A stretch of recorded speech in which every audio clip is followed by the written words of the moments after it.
నమస్కారం అండి. నేను Srilatha, chief clinical dietitian, Medicover hospitals, Madhapur. ఇవాళ మనము నాన్ వెజ్ ఫుడ్స్ మనం ఎంత మోతాదులో తీసుకోవాలి, ఇవి మన శరీరానికి ఎటువంటి పోషకాహారాలు ఇస్తాయి, అలాగే మనకి ఎక్కువ మోతాదులో తీసుకుంటే ఎటువంటి ఇబ్బందులు కలుగుతాయి, డయాబెటిక్స్ ఎంత మోతాదులో తీసుకోవాలో తెలుసుకుందాం. నాన్ వెజ్ ఫుడ్లో మనకు ఎన్నో రకాల పోషకాహారాలు ఉన్నాయి. ముఖ్యంగా వీటిలో అధిక మోతాదులో క్యాలరీస్ లభిస్తాయి, ఎనర్జీ, అలాగే ప్రోటీన్ మనకి ఎక్సలెంట్ అని చెప్పొచ్చు. దీన్ని హై బయాలజికల్ వాల్యూ ఫుడ్ అని అంటారు. ఎందుకంటే ఇందులో మన శరీరానికి కావలసిన ఎసెన్షియల్ అమైనో యాసిడ్ సరియైన మోతాదులో మరియు సరియైన క్వాంటిటీలో లభిస్తాయి అన్నమాట. అలాగే వీటిలో మనకి ఫ్యాట్, సాచురేటెడ్ ఫ్యాట్, కొలెస్ట్రాల్ లభిస్తుంది అనమాట. వీటిలో ఎక్కువ మోతాదులో మనకి ఫ్యాట్ లభిస్తుంది. ఎస్పెషల్లీ చేపల్లో మనకు ఒమేగా 3 ఫ్యాటీ యాసిడ్ లభిస్తుంది అనమాట. అలాగే కోడిగుడ్డులో మీడియం చైన్ ట్రైగ్లిజరైడ్స్ అనే ఫ్యాట్ లభిస్తుంది. వీటిలో మన శరీరానికి కావలసిన ఐరన్ సమృద్ధిగా లభిస్తుంది. ఇది మన రక్తహీనతను ఆర్ ఎనీమియాని నిర్మూలించడానికి మనకి ఎంతో తోడ్పడుతుంది. అలాగే వీటిలో ట్రేస్ ఎలిమెంట్స్, వైటమిన్స్, మినరల్స్ సమృద్ధిగా లభిస్తాయి. చెప్పాలంటే నాన్ వెజ్ అంటే ఎక్కువ ఎక్సలెంట్ ఫుడ్ అని చెప్పొచ్చు. కాకపోతే దీన్ని ఎంత మోతాదులో తీసుకోవాలనేది చాలా ముఖ్యమైన విషయం. సో వీటిలో ఎక్కువ మోతాదులో కొలెస్ట్రాల్ అండ్ సాచురేటెడ్ ఫ్యాట్స్ ఉండడం వలన దీన్ని మనం మోతాదుగా తీసుకోవాలి. సో ముఖ్యంగా మన బాడీ వెయిట్, మన బాడీ మాస్ ఇండెక్స్ ఎంత ఉంటుంది, ఒబిసిటీ కేటగిరీలో ఉన్నవాళ్ళు తక్కువ మోతాదులో తీసుకోవాల్సి ఉంటుంది. అలాగే ఓవర్ వెయిట్ ఉన్నవాళ్ళు కొంచెం ఇంకా ఎక్కువ మోతాదులో తీసుకోవచ్చు. నార్మల్గా బాడీ వెయిట్ ఉన్నవాళ్ళు అడిక్వేట్ అమౌంట్స్లో తీసుకోవచ్చు అనమాట. సో ఈ నాన్ వెజ్లో మనకి సుమారుగా మనము మటన్, రెడ్ మీట్ తీసుకున్నామంటే ఒక 100 గ్రామ్స్లో మనకు 190 కిలో క్యాలరీస్ ఆఫ్ ఎనర్జీ లభిస్తుంది. అలాగే మనము చికెన్ స్కిన్లెస్ తీసుకుంటే కనుక 165 కిలో క్యాలరీస్ ఆఫ్ ఎనర్జీ లభిస్తుంది. అలాగే 100 గ్రామ్స్ ఆఫ్ ఎగ్స్లో మనకు ఒక 160 కిలో క్యాలరీస్ ఆఫ్ ఎనర్జీ లభిస్తాయి అన్నమాట. సో ప్రోటీన్ అనేది వీటిలో మనకి ఇప్పుడు మటన్లో 19 గ్రామ్స్, చికెన్లో 20 గ్రామ్స్, ఎగ్లో 13 గ్రామ్స్ లభిస్తుంది అనమాట.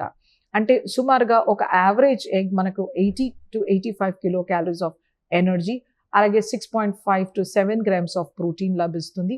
అలాగే 6.5 to 7 గ్రామ్స్ ఆఫ్ ఫ్యాట్ లభిస్తుంది అనమాట. సో వీటిలో ఉండే fat and protein excellent content, but cholesterol అనేది చాలా ఇంపార్టెంట్.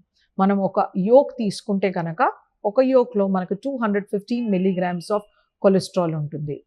సో మనకి ఆర్గన్ మీట్ అంటే మనము బ్రెయిన్ కానీ, ఇంటెస్టైన్ కానీ, లివర్, వీటిలో కొలెస్ట్రాల్ కంటెంట్ చాలా ఎక్కువ మోతాదులో ఉంటుంది. కాబట్టి ఆర్గన్ మీట్ని డయాబెటిక్స్ అవాయిడ్ చేస్తే చాలా శ్రేష్టం. ముఖ్యంగా మనము ఇంటెస్టైన్లో చాలా అన్హెల్దీ ఫ్యాట్స్ లభిస్తాయి. అలాగే బ్రెయిన్లో కూడా టూ మచ్ ఆఫ్ కొలెస్ట్రాల్, అప్రాక్సిమేట్గా 1000+ మిల్లీగ్రామ్స్ ఆఫ్ కొలెస్ట్రాల్ లభిస్తుంది. కాబట్టి బ్రెయిన్ అనేది అవాయిడ్ చేయాల్సి ఉంటుంది అన్నమాట. అలాగే రెడ్ మీట్ చూస్ చేసుకునేటప్పుడు ఫ్యాట్ లేకుండా తీసుకోవాలి.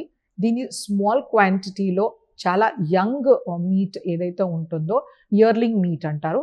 ఇలాంటి లైట్ పింక్ వెరైటీని ఒక 75 గ్రామ్స్ ఫార్ట్నైట్లీ 15 డేస్కి ఒకసారి మనము డయాబెటిక్స్ తీసుకుంటే మంచిది. అలాగే స్కిన్లెస్ చికెన్ ఒక 75 గ్రామ్స్, ఇది వీక్లీ వన్స్ తీసుకోవచ్చు. అలాగే ఫిష్ విచ్ ఇస్ ఎక్సలెంట్ అని చెప్పొచ్చు. దీన్ని ఒక 250 grams once in a week or 300 grams తీసుకోవచ్చు అనమాట. ఆర్ మీరు ఒక 150 గ్రామ్స్ని ట్వైస్ అ వీక్ కూడా తీసుకోవచ్చు. సో ఫిష్లో మనకి కొంతమేరకు క్యాలరీస్ తక్కువగా ఉంటాయి. అలాగే ప్రోటీన్ 14 to 20 గ్రామ్స్ వేరియేషన్ ఉంటుంది మనం చూస్ చేసుకునే ఫిష్ని బట్టి. అలాగే ఇందులో ఉండే ఫ్యాట్ అనేది ఎక్సలెంట్ ఫ్యాట్ అని చెప్పొచ్చు. ముఖ్యంగా మనకి డీప్ వాటర్ ఫిషెస్ ఏవైతే ఉంటాయో ట్యూనా, హెరింగ్, మ్యాక్రల్, సార్డిన్, ట్రాట్, వీటిలో మనకి ఒమేగా 3 ఫ్యాటీ యాసిడ్ కంటెంట్ అనేది చాలా ఎక్కువ మోతాదులో ఉంటుంది. ఇవి cardio protective fatty acids. So డయాబెటిక్స్కి ఎక్కువ మనం కార్డియోవాస్కులర్ రిస్క్ ఫ్యాక్టర్స్ చూస్తుంటాము.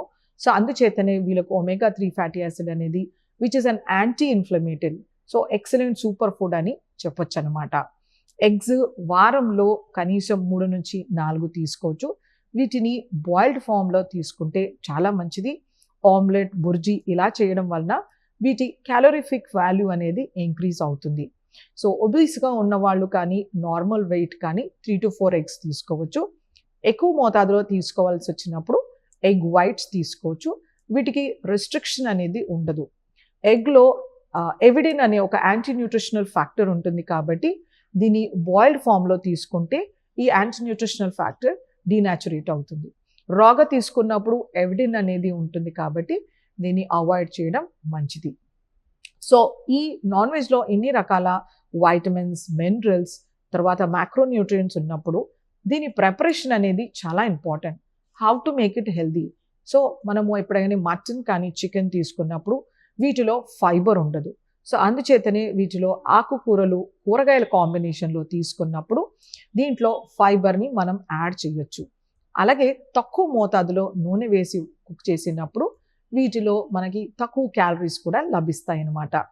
అలాగే మనము ఫిష్ కానీ ఎగ్ కానీ చేసినప్పుడు వీటిలో టొమాటో, ఆనియన్స్ వేసినప్పుడు వీటి యొక్క ఫైబర్ కంటెంట్ పెరుగుతుందన్నమాట.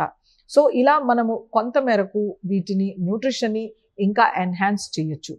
వీటిని మనం కెంటుకీ ఫ్రైడ్ చికెన్ కానీ, బిర్యానీస్, లేకపోతే ఫిల్లెట్స్, కట్లెట్స్, 65s ఇలా చేసినప్పుడు వీటిలో హై ఫ్యాట్ కంటెంట్ పెరిగిపోతుంది అండ్ సాచురేటెడ్ ఫ్యాట్ కంటెంట్ కూడా పెరిగి it becomes very unhealthy for consumption. So అందుచేతనే వీటి healthy cooking methods moderate to medium అమౌంట్స్లో తీసుకుంటే కనుక డయాబెటిక్స్కి ఈ నాన్ వెజ్ ఫుడ్ అనేది సేఫ్ అని చెప్పచ్చు.